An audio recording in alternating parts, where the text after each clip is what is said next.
ఎలాంటి పప్పులు నానబెట్టకుండా ఇన్స్టెంట్గా 10 నిమిషాల్లో ఈ దోశలు చేసేసుకోవచ్చు. చాలా అంటే చాలా బాగుంటాయి.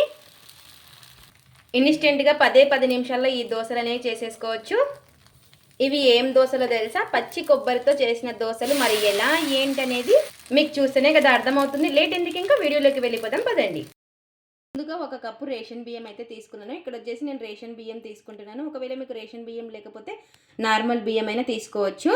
ఇలా ఒక బౌల్ అయితే తీసేసుకొని అందులోకి రేషన్ బియ్యం అయితే వేసేసుకుందాము. ఇలా రేషన్ బియ్యాన్ని ఒకసారి బాగా కడిగేసుకుందాము. రేషన్ బియ్యంలో డస్ట్ అనేది ఎక్కువగా ఉంటుంది కదా, అందుకోసం వచ్చేసి ఒకసారి 2 సార్లు బాగా కడిగేసుకోవాలి ముందుగా. ఇలా బియ్యం కడుక్కున్న తర్వాత ఇందులోకి మనం ఏ కప్పు తీసుకున్నామో అదే కప్పుతో 1/2 కప్పు సగ్గు బియ్యం అయితే వేసుకోవాలి. అదే కప్పుతో 1/2 కప్పు అటుకులు, మందం అటుకులు అయితే తీసుకుంటున్నాను. ఇలా అటుకులు కూడా వేసేసుకోవాలి. ఇలా ఇంకా ఇవి కూడా కడిగేసుకుందాము ఒకసారి. నేను వచ్చేసి నైట్ నానబెట్టేసుకుంటున్నాను మార్నింగ్ బ్రేక్ఫాస్ట్కి అనేసి, లేదా ఒక 3 గంటల సేపు నానబెట్టుకున్నా సరిపోతుంది. మనం మార్నింగ్కి వచ్చేసి నైట్ నానబెట్టేసుకుంటే సరిపోతుంది. ఇలా కడిగేసుకున్న తర్వాత మరి నీళ్ళు అయితే వేసుకొని నానబెట్టేసుకుందాం నైట్ అంతా కూడాను. ఇలా నీళ్ళు అనేది వేసేసుకొని ఇంకొక ప్లేట్ అయితే పెట్టేసుకొని మిగతా ప్రాసెస్ మార్నింగ్ అయితే చూసేద్దాము.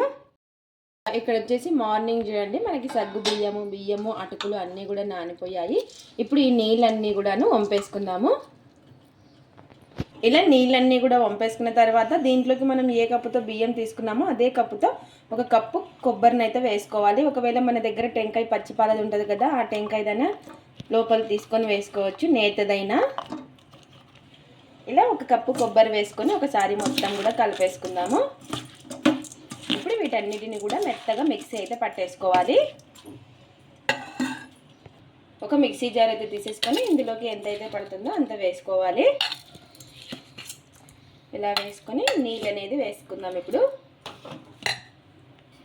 ఇలా నీళ్ళు అనేది చూసుకొని వేసుకొని మెత్తగా మిక్సీ అయితే పట్టేసుకుందాము.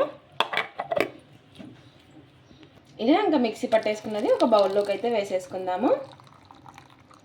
ఇంకా కొంచెం ఉంది కదా, అది కూడా పట్టేసుకుందాము అంతా కూడాను. ఇందాక ఎలా పట్టేసుకుందామో దీన్ని కూడా అలాగే పట్టేసుకుందాం నీళ్ళు వేసుకొని. ఇలా మిగతాది కూడా పట్టేసుకొని ఇంక అంతా ఒకే బౌల్లోకి అయితే వేసేసుకుందాము. కొంచెం గట్టిగా ఉంటే మనం నీళ్ళు అనేది వేసుకొని కలుపుకోవచ్చు. నాకు కొంచెం గట్టిగా ఉంది, అందుకోసం నీళ్ళు అయితే వేసుకున్నాను. ఇప్పుడు ఇంకా మనం ఇందులోకి చట్నీ అయితే చేసేసుకుందాము. మీరు కావాలంటే వెంటనే అయినా వేసుకోవచ్చు, కాకపోతే నేను దోశ వేసుకొని చట్నీ చేశాక దోశ వేస్తాను. ఇలా ఈ విధంగా ఉండాలి చూడండి, మనకు బ్యాటర్ వచ్చేసి దోశ బ్యాటర్ లాగా ఉండాలి. ఇప్పుడు ఇందులోకి చట్నీ అయితే చేసేసుకుందాం. ఇంకా ఇక్కడ వచ్చేసి దోశలోకి చట్నీ అయితే చేసేసుకుందాము. ఇందులో ముందుగా పల్లీలు అయితే వేయించేసుకుందాము. సిమ్లో పెట్టేసుకొని ఈ పల్లీలు అనేది వేయించుకుంటే చట్నీ టేస్ట్ చాలా బాగుంటుంది. ఇలా ఇంకా పల్లీలను అయితే వేయించేసుకుందాము. ఏదైనా కానీ చాలా బాగుంటుంది, మీ ఇష్టం చట్నీ వచ్చేసి. ఇలా పల్లీలు వేగిన తర్వాత తీసి ప్లేట్లో అయితే పెట్టేసుకుందాం. ఇంకా ఒక కడాయి అయితే పెట్టేసుకొని అందులోకి కారానికి తగ్గట్టు పచ్చిమిర్చి వేసుకోవాలి. అలాగే కొంచెం నూనె వేసుకొని ఈ పచ్చిమిర్చిని మగ్గించుకోవాలి.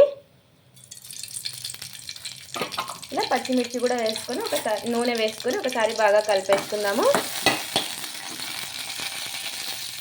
ఇలా పచ్చిమిర్చి కొంచెం మగ్గిన తర్వాత ఇందులోకి కొంచెం పుదీనా అయితే వేసుకుందాము. పుదీనా వేసుకొని ఒకసారి బాగా కలిపేసుకొని ఇంకా గ్యాస్ అయితే ఆఫ్ చేసేసుకోవాలి. చల్లారిన తర్వాత మిక్సీ పట్టేసుకోవడమే. ఇంకా ఇక్కడ వచ్చేసి వేయించుకున్న పల్లీలు, పుట్నాల పప్పు, చిన్న ఆనియన్ ముక్క, అలాగే అల్లం ముక్కలు, 2 వెల్లుల్లి రెబ్బలు, ఇవన్నీ కూడాను మిక్సీ జార్లోకి వేసుకుందాం. అలాగే మనం వేయించుకున్న పచ్చిమిర్చి, పుదీనా, కొంచెం చింతపండు, రుచికి సరిపడినంత ఉప్పు, నీళ్లు వేసుకొని మిక్సీ పట్టేసుకోవాలి.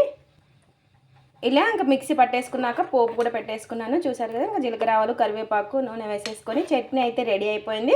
ఇంకా ఇప్పుడైతే మిగతా ప్రాసెస్ అయితే చూసేద్దాము. ఇంకా ఇక్కడ వచ్చేసి చట్నీ రెడీ అయిన తర్వాత చూడండి, 10 నిమిషాల తర్వాత అయితే పిండిలోకి వంట సోడా అయితే వేసుకుందాం. ఇప్పుడు ఇన్స్టెంట్గా చేస్తున్నాం కాబట్టి వంట సోడా అయితే వేసుకోవాలి. ఒకవేళ మనం పిండి పులియబెట్టుకుంటే అవసరం లేదు. ఇందులోకి రుచికి సరిపడినంత ఉప్పు, ఇలా ఇంకా ఉప్పు కూడా వేసేసుకొని 2 కూడా బాగా కలిపేసుకుందాము. పచ్చి కొబ్బరికాయ ఇప్పుడు ఎండాకాలంలో టెంకలు అలా తెచ్చుకుంటారు కదా, ఇంట్లో చాలా ఉంటుంది. ఒక్కసారి ఈ విధంగా దోశలు ట్రై చేయండి. చూసారు కదా, ఈ విధంగా ఉండాలి. ఇప్పుడు వెంటనే దోశ అయితే వేసేసుకోవడమే. ఇక్కడ వచ్చేసి పెన్నం అయితే వేడెక్కింది. పెన్నం వేడెక్కిన తర్వాత ఇలా కొంచెం దోశ వేసుకోవడమే. వేసుకునే ముందు పిండిని ఒకసారి బాగా కలిపేసుకొని హైలో పెట్టేసుకొని ఒక గరిట పిండి అయితే వేసుకొని ఈ విధంగా కొంచెం ఇలా స్ప్రెడ్ చేసేసుకోవాలి. చూసారా మనకు హోల్స్ అనేవి ఎంత బాగా పడుతున్నాయో. వంట సోడా వేసుకోవడం వల్ల ఇన్స్టెంట్గా అయినా చాలా బాగా వస్తాయి. ఇప్పుడు పైన కొంచెం పచ్చిపిండి అంతా పోయిన తర్వాత నూనె అయితే వేసుకోవాలి. ఇప్పుడు పైన కొంచెం నూనె అనేది వేసుకుందాం. ఈ విధంగా ఇలా ఒక సైడ్ బాగా కాలిన తర్వాత ఇంకో సైడ్ అయితే తిప్పేసుకుందాం. చూసారా ఎంత ఈజీగా వస్తుందో. ఇలా ఇంకో సైడ్ కూడా తిప్పేసుకొని కాల్చుకోవడమే. ఇలా ఇంకా ఇటు సైడ్ కూడా కాల్చుకొని తీసేసుకోవడమే. చూసారా రెండు వైపులా బాగా కాలిన తర్వాత తీసేసుకోవడమే.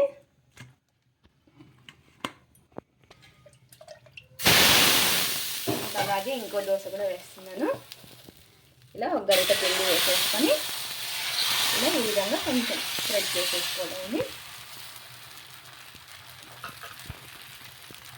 ఇన్స్టెంట్గా అయినా చాలా ఈజీగా చాలా బాగా వస్తాయి. మనం నైట్ నానేసుకుంటే చాలు, లేదా 2 గంటల ముందు సేపు నానబెట్టుకున్నా సరిపోతుంది. ఇలా కొంచెం నూనె వేసేసుకోవడమే. ఇలా కాలిన తర్వాత ఇంకా తిప్పేసుకోవడమే. ఇలా రెండు వైపులా బాగా కాల్చుకొని తీసేసుకోవడమే. ఇంకా ఇప్పుడు కొంచెం మీకు ఎలా కావాలంటే అలా వస్తాయి. మెత్తగా కావాలంటే మెత్తగా, క్రిస్పీగా కావాలి అంటే క్రిస్పీగా కూడా వస్తాయి. ఇలా ఈ విధంగా పెద్దగా స్ప్రెడ్ చేసేసుకోవడమే.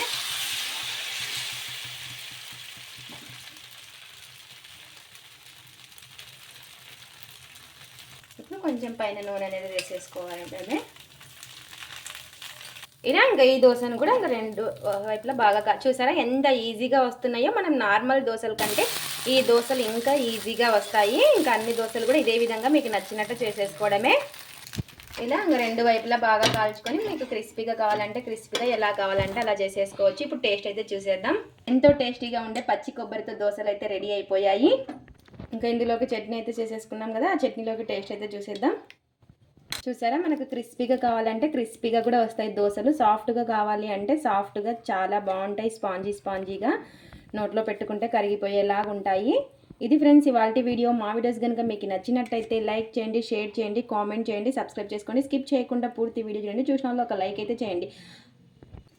పచ్చి కొబ్బరితో దోశలు ట్రై చేసి ఎలా వచ్చాయో కామెంట్ అయితే పెట్టండి. Thanks for watching. Bye bye.